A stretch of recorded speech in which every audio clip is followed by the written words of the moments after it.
Hi friends. जैसे कि आप बहुत लोगों ने मुझे बोला कि स्ट्रेटजी बताओ, क्या प्लान ऑफ एक्शन होना चाहिए हमारा लास्ट मंथ में। देखो यार, लास्ट मंथ के लिए बहुत सिंपल प्लान ऑफ एक्शन है कि जितने ज्यादा आप पीआईक्यू सॉल्व कर सकते हो करो। सबसे पहली बात तो ये बोलूंगा, लेकिन अब यहाँ पे थोड़ा सा मैं सब्जेक्ट ओरिएंटेड आता हूँ। सबसे पहले इजी सब्जेक्ट की बात करूंगा मैं, वो है साइंस। सीडीएस में सबसे ज्यादा क्या आता है? 9th और 10th का साइंस आता है, इसके बाहर का सच में कुछ नहीं आता। अगर एक या दो क्वेश्चन आ गया तो उस एक या दो क्वेश्चन के लिए तुम क्या करोगे? क्या पूरी अलग से 11th 12th के साइंस पढ़ने के लिए जाओगे? क्योंकि ऐसा नहीं कि 11th 12th की साइंस नहीं पूछते हैं। उन्होंने पूछा इससे पहले एक बार 2019 का जो सीडीएस का क्वेश्चन पूछा था उन्होंने, उसमें लिटरली 11th 12th की साइंस पूछी थी। इतना टफ था कि उन्होंने बाद में कट ऑफ डाउन करना पड़ा था उनको, 20 की जगह 10 करना पड़ा था। आपको पता है? मतलब नहीं पता तो बता दूं मैं। तो उस लेवल का क्वेश्चन पूछते हैं वो लोग, लेकिन बहुत रेयरेस्ट ऑफ द रेयर, आजकल नहीं पूछते। तो मैं ये बोलना चाहूंगा कि 9th 10th के लिए, सॉरी सीडीएस के लिए 9th और 10th की जो आपकी एनसीईआरटी की बुक है, मोर देन एनफ है। अगर आपने नहीं भी पढ़ी है तो एक हफ्ते में खत्म हो जाती है, विद पीआईक्यू एक हफ्ते में खत्म हो जाती है, उससे ज्यादा नहीं जाती वो बुक। और अगर फिर भी अगर आप मकरे हो तो 10 दिन, इससे ज्यादा नहीं जाती बुक को। ये हो गया साइंस के लिए। इसके बाहर प्लीज मत करना, कॉस्ट बेनिफिट रेशियो बिल्कुल नहीं है, बिल्कुल नहीं है, बिल्कुल नहीं है। Stick to that. साइंस के लिए 30 क्वेश्चन है, 30 × 1 कर लो, 30 मार्क आपके, या 0.83 होता है, सॉरी। तो जो भी है, मतलब 30 क्वेश्चन तुम्हारे डन हो जाएंगे, मैं मान के चलता हूं मैं। 30 में से 25 तुम कर लोगे। अब आगे बढ़ते हैं हम अपने पॉलिटी के लिए। जो इजी है उसकी बात करूंगा, जो टफ है जिसमें अनसर्टेनिटी बहुत हाई है उसके बारे में अभी बात नहीं करूँ, उसके बारे में एंड में बात करेंगे कि क्या कर सकते हैं। क्योंकि हमारे यहाँ पे ये पर्पज है कि ज्यादा कैसे करना है। ये मतलब नहीं कि सब कुछ करना है, ज्यादा कैसे करना है। पॉलिटी के लिए देखो यार, पॉलिटी के लिए अगर आपने पहले लक्ष्मीकांत पढ़ लिए तो बहुत अच्छी बात है। नहीं की है, मतलब मेरा ऐसा मानना है कि पॉलिटी तुम पढ़ के चल रहे हो लक्ष्मीकांत, लेकिन नहीं भी किया है तो भी जो मैंने पीआईक्यू करा रखे हैं, लिटरली बहुत ज्यादा पीआईक्यू करा रखे हैं मैंने। उसमें एक एक टॉपिक को लेके, मतलब अगर मेरे कितने 30 वीडियोज हैं कुछ पीआईक्यू कर, वो कर लेते हो, मोर देन सफिशियंट है वो। मतलब उसमें उसके बाहर और वो भी कराए जा रहा हूं मैं, तो उसको अगर आप रेगुलरली फॉलो कर लो तो आपके लिए एनफ हो जाएगा वो। उसके बाद सीडीएस का क्या मतलब, अपना सीएपीएफ और या फिर आईएएस के पेपर्स उसमें से आ जाएंगे, क्योंकि वहीं के क्वेश्चन है वो। ये अदर स्टेट पीसेस के क्वेश्चंस मैंने कवर कराए हैं, तो मोर देन एनफ हो जाएगा। तो I will recommend you to solve the PIQ as more as possible. ये आपके लिए सिंपल रिक्वेस्ट रहेगी। और एक बार आप गो थ्रू करना चाहते हो, अगर आप इसको लक्ष्मीकांत हो तो कर लो एक बार, कोई प्रॉब्लम नहीं है, लेकिन जल्दी करो उसको। तब इतना टाइम वेस्ट नहीं करना उसके लिए, वो मोर देन एनफ रहेगा। अराउंड 15 क्वेश्चन रहेंगे, 15 में से तुम्हारे अगर डेडिकेटेड स्टडी है तो 15 के 15 तुम कर सकते हो, नहीं तो 14 तो कर ही लो। क्योंकि एक दो क्वेश्चन उठा के वो देते ही ऐसा है कि तुम क्या मतलब सोचोगे नहीं कि कहाँ से आ गया है।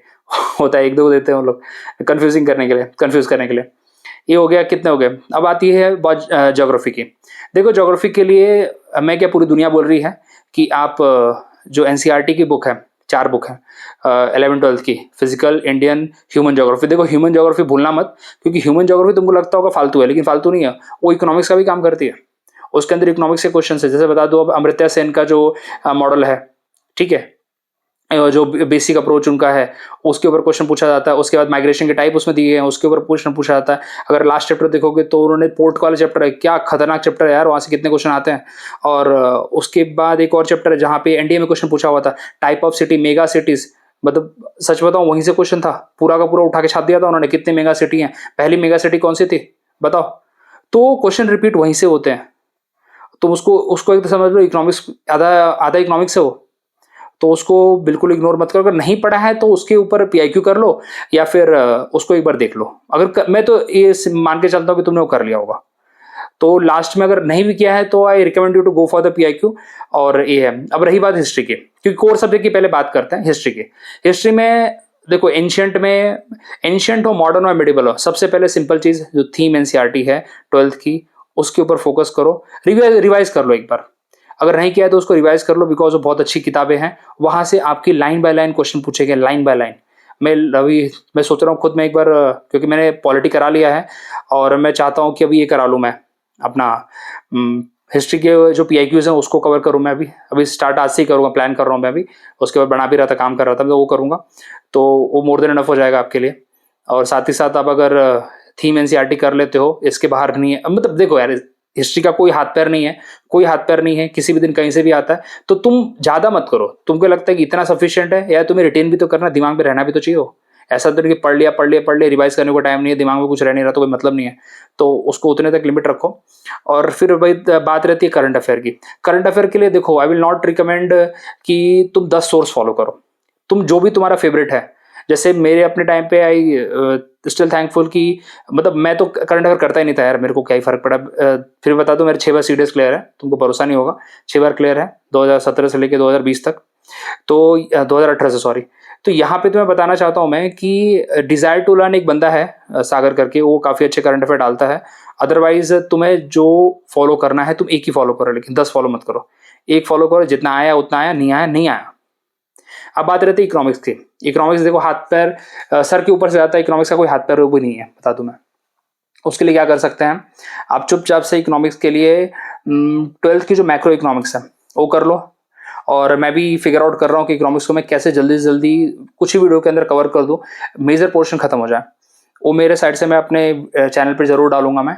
और फिर और 5 ईयर प्लान्स कर लो, 5 ईयर प्लान के ऊपर पीआईक्यूज कर लो। और पीआईक्यू तो वैसे किसी का भी मिस मत करो, आखिरी मंथ पीआईक्यू के लिए बना होता है। आप पीआईक्यू का रिवीजन जितना कर सकते हो उतना करो। और फिर क्या बात, फिर देखिए मिसलेनियस बच जाता है। मिसलेनियस में यार किसी का कुछ, अभी किस दिन एक बार उन्होंने पूछा था कि एक बार जब मैंने पेपर दिया था तो उन्होंने पूछा था कि एनसीसी का थीम क्या है, तो बताओ। अब जिसने एनसीसी लिया था उसके लिए कोई बड़ी बात नहीं है। कब वो पूछते हैं सीआईएसएफ का थीम क्या है, किस आर्मी का थीम क्या है, ऐसे क्वेश्चन वो पूछेंगे तो इसका कोई हाथ पैर थोड़ी है, तो आपको अवेयरनेस तो है। कभी रैंक पूछ लेते हो लोग, रैंक बता दो, या मिलिट्री से रिलेटेड कुछ चीजें पूछ लेते हैं, मिसलेनियस फैक्ट पूछ लेते हो लोग, तो इसका कोई हाथ पैर नहीं रहता, इसके लिए कोई प्रिपरेशन होती नहीं। अगर आप टच में रहते हैं सब चीज़ों की तो पता रहता, नहीं रहते तो नहीं पता रहता, बात खत्म। अब बात करते हैं इंग्लिश पे, क्योंकि जीएस में इससे ज़्यादा कुछ है नहीं, कोर सब्जेक्ट की बात कर ही ली मैंने। अब बात करते हैं इंग्लिश पे। इंग्लिश में एंटोनिम सिनोनिम जितना मैं आपको करा रहा हूँ, सच बताऊं उतना भी कर लोगे ना, बहुत है आपके। उसके बाद बात आती है पैराग्राफ की। पैराग्राफ की जितनी प्रैक्टिस कर लो, करंट सॉरी पीआईक्यू जितना ज़्यादा हो सकता है उतना करो, उसके लिए भी। एंड लेटर पार्ट और क्या कर सकते हो तुम, क्लोज टेस्ट है वो सॉल्व करो, क्योंकि English is all about this multiple question paper solving, क्योंकि उसकी कोई अलग से स्ट्रेटेजी नहीं है, इंग्लिश की कोई स्ट्रेटेजी नहीं है। बस ये है कि तुमको जो डिफिकल्ट पार्ट लग रहा है, जैसे कि एरर्स होते हैं, एरर्स अगर तुम्हें डिफिकल्ट लग रहा है, सच बोलो मत घुसो उसके अंदर, मत घुसो, क्योंकि तुम्हें लगता होगा कि एरर करके बहुत कुछ मिल जाएगा। अरे यार गिन के 10 क्वेश्चन आते हैं यार, 110 क्वेश्चन उसके बाद भी पढ़े हैं, 110 क्वेश्चन उसके बाद पढ़े, कितनों को तो 110 क्वेश्चन करने के बाद वो गोले नहीं हो पाते हैं, तो क्या बात करते हो तुम। तो यहाँ पे चुपचाप से तुम्हें अगर नहीं हो पा रहा है भाई, मत स्ट्रेस लो उसका, जितना तुम्हारा अच्छा पॉइंट है, पैसेज तुम्हारा अच्छा है, पैसेज के ऊपर काम कर लो, एंटेंस में और अच्छा कर लो, इडियम फ्रेजेस पढ़ लो, और क्लोज टेस्ट की प्रैक्टिस कर लो, जो जंबल वर्ड्स की कर लो, जंबल स्टेटमेंट की कर लो, बस और क्या करोगे। तो इंग्लिश के लिए कोई स्ट्रेटेजी नहीं है सच, English is more about practice. But सबसे प्रॉब्लम आता है हमारा एरर्स में। एरर्स अगर अच्छा है तो करो, नहीं है तो प्लीज जान मत तोड़ो, प्लीज जान मत तोड़ो, ये रहेगा। और मैथ्स के लिए तो यार देखो, मैथ्स मैंने खुद उतना कुछ काम नहीं किया था, क्योंकि ये 2 सब्जेक्ट करने के बाद मैथ में मेरा ऐसा रहता था कि अगर 20-25 भी सही हो गए, कितने परसेंट चाहिए होते हैं, 20% ना, तो इतने में मेरा पेपर निकल जाता था। तो इतना एफर्ट मैंने इन दोनों के ऊपर ले लिया, मैथ उतना आता था कि इतने में निकल जाए काम। तो ये मेरी स्ट्रेटजी होती थी, और अभी भी वही है, मैं उसी के अप्रोच से काम करता हूँ। मैं क्या कराना चाहता हूँ मैं, पेपर वैसे ही निकल, क्योंकि मेरा टारगेट यहाँ पे पेपर निकलवाना है, और दैट टू की एक अप्रोच प्रॉपर बनी रहनी चाहिए। ऐसा नहीं कि तुम दुनिया भर की नॉलेज यहाँ भरो और एग्जाम में कुछ आए ना तुम्हें। सो दैट्स ऑल, ये बोलना चाहूँगा मैं, प्रिपरेशन करते रहो। मेरे साइड से जो मेरे को बन पड़ेगा मैं करूँगा, I am try my best कि उतना दे पाऊँ। पॉलिटी का तो ऑलमोस्ट मैंने पूरा खत्म कर दिया है, और हिस्ट्री चालू करूँगा मैं, और कोशिश करूँगा महीने के अंदर हिस्ट्री के पीआईक्यू खत्म कर दूँ, इकोनॉमिक्स के कर दूँ। ज्योग्राफी का मैं उतना नहीं कर पाऊंगा, because I am the single person, मैं कितना करूँ। और साइंस के लिए आपको सोर्स बता दिया मैंने, कोशिश होगा कि साइंस भी 1 या 2 को मैं कर दूंगा, मैं लेट्स सी, मैं प्रॉमिस नहीं कर सकता अभी। और इंग्लिश का तो चलता रहेगा, एंटोनिम सिनोनिम चलता रहेगा, वो नहीं छूटेगा। सो देखते हैं, थैंक यू वेरी मच, करते रहो पढ़ाई, चलो।